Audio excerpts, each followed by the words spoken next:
Hello, everyone. This is Michael Butterman, music director of the Boulder Philharmonic Orchestra, and I'm delighted today to be speaking with one of our artistic partners for the 2021 season, pianist Simone Dinnerstein, who joined us in Boulder very recently for an action-packed week in which we recorded two concerts and seems like a lot of other things along the way as well. We are speaking now in advance of the airing or the streaming of the concert that features the music of Johann Sebastian Bach. And so, Simona, I just thought I would take a moment to maybe reflect on recording that concert. We could talk first just in a global way about what it was like to play music with an orchestra after probably some time during which you were not able to do that. I'll start with that. How was that? It was such a tremendous experience. I think that it had been March that it was the last time that I played with an orchestra, and frankly that I played with any musician or seen a musician. I don't think I've actually seen another musician,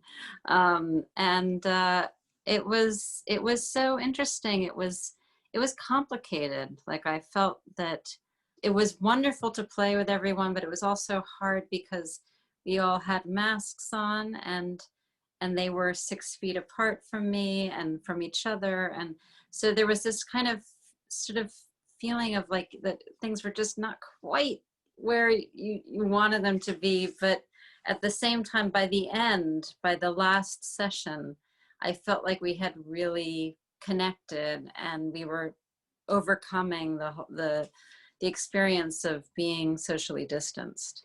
Yeah, it definitely took an adjustment, I think, on everyone's part. Just the way that you hear each other, and the way that you don't have even the same range of facial expressions with which to communicate Right. that you're used to. But I agree with you.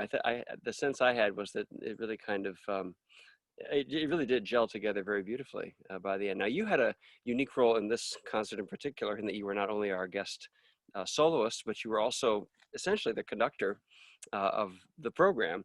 And it was a program that also involved flutist Christina Jennings, whom you had worked with on this very program before, if I'm not mistaken. Yeah.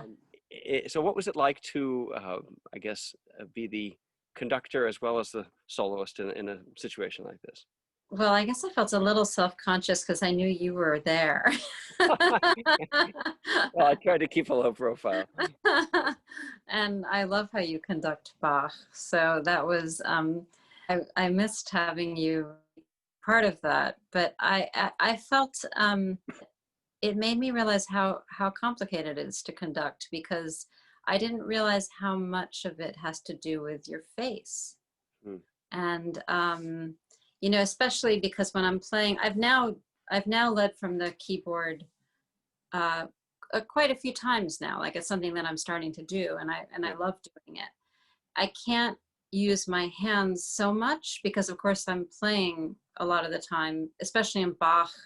You're playing every single minute as the keyboardist. So occasionally I'll give an upbeat or, some kind of gesture if I can get one hand up there. But a lot of it has to do with eye contact and body motion, and most of all, the rehearsal. So talking to them in rehearsal and playing for them, and then them knowing how it is by hearing what they'll do as well. So I think that it was really challenging. It was almost like playing a game of charades, Well, like, had to guess. yes, I can understand what you mean, but it's also very nice for the musicians, I think, to not have, in a way, an intermediary between them and the vision of the soloist. I mean, I feel like my job, whenever there's a soloist involved, is to help that soloist bring off his or her vision of the piece, and so to the extent that I can help the orchestra do what it is that I think they want, that's what I try to do. But very often it's just nice for someone like yourself to, let me just play you the way I hear this phrase Yeah. going. And Well, I think that is exactly I love about working with you is that you sort of facilitate everything and in this beautiful way. For myself, I do feel when I lead from the piano that there is a very direct connection, and it does force the players to listen in a very different kind of a way. Like if they kind of have to take responsibility for their own actions, it more than if they have a conductor there, you Mm-hmm. know, because Yeah. they have to respond to me directly. Right. Um, but I think that in this situation, I felt like I was concerned that I was able to really show them um, what I wanted. I think that they did realize in the end, and we did all play together in the way that connected. And of course, a lot of that also has to do with Chas, because he was the concert master, and he Right. was really also connecting with me and showing what I wanted to everyone else. And then of course Christina Jennings also was great at connecting. So, you know, it's a group effort really. Right.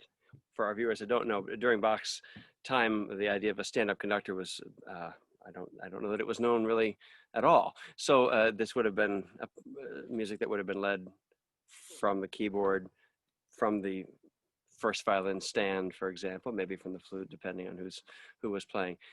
Sort of large chamber music kind of feel. And so I think it was entirely appropriate under the circumstances that we were able to bring off that kind of a happening in Boulder. Let's just talk briefly about the repertoire that we are going to hear. There is a solo concerto, keyboard concerto in D minor, as well as a Brandenburg concerto, which features a part for flute and violin and keyboard. I think it's fair to say that the keyboard part is the most uh, is the dominant one in that concerto, especially with a very elaborate cadenza.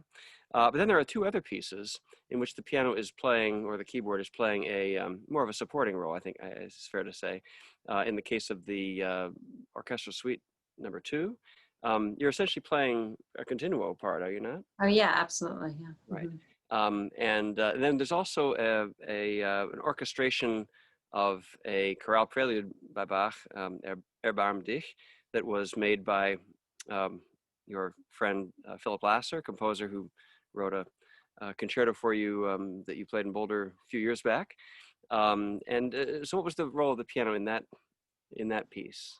Erbarmerdich is originally for organ. So the piano is, I would say the piano is kind of grounding everything in that arrangement. And the strings are sort of emanating from the piano part.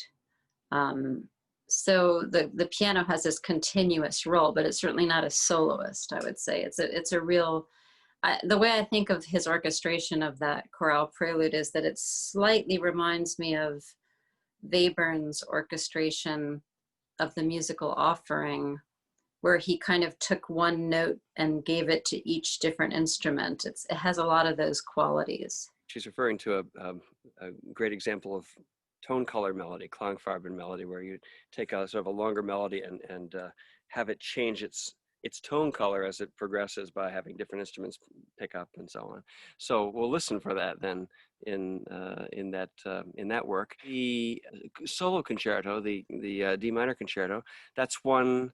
Actually, you haven't played that one with us before, but No, you've recorded that one, if I'm not mistaken. yeah, yeah, I recorded that with the Berlin Staatskapelle. And then of course the other two pieces that you played with Christina were ones that, in fact, was that in fact not the last orchestral concert that you played? That was in February. In March, I led the cantata Ich habe genug. That's right. Yeah, I remember. I tuned yeah. into that. But anyway, but as you said, it was fairly recent anyway, back in It's very, February. yeah. Indeed. Well, we're delighted to have had you in Boulder. We packed a lot in, but even so, it was too short a time. But we will look forward to this concert as well as the concert in which you're playing the Mozart concerto and those two wonderful works by Scott Joplin.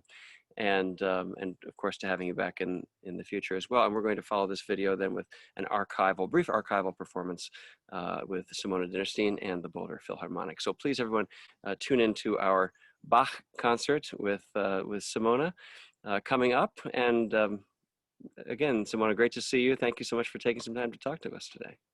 Great to see you too. All right, take care. You too.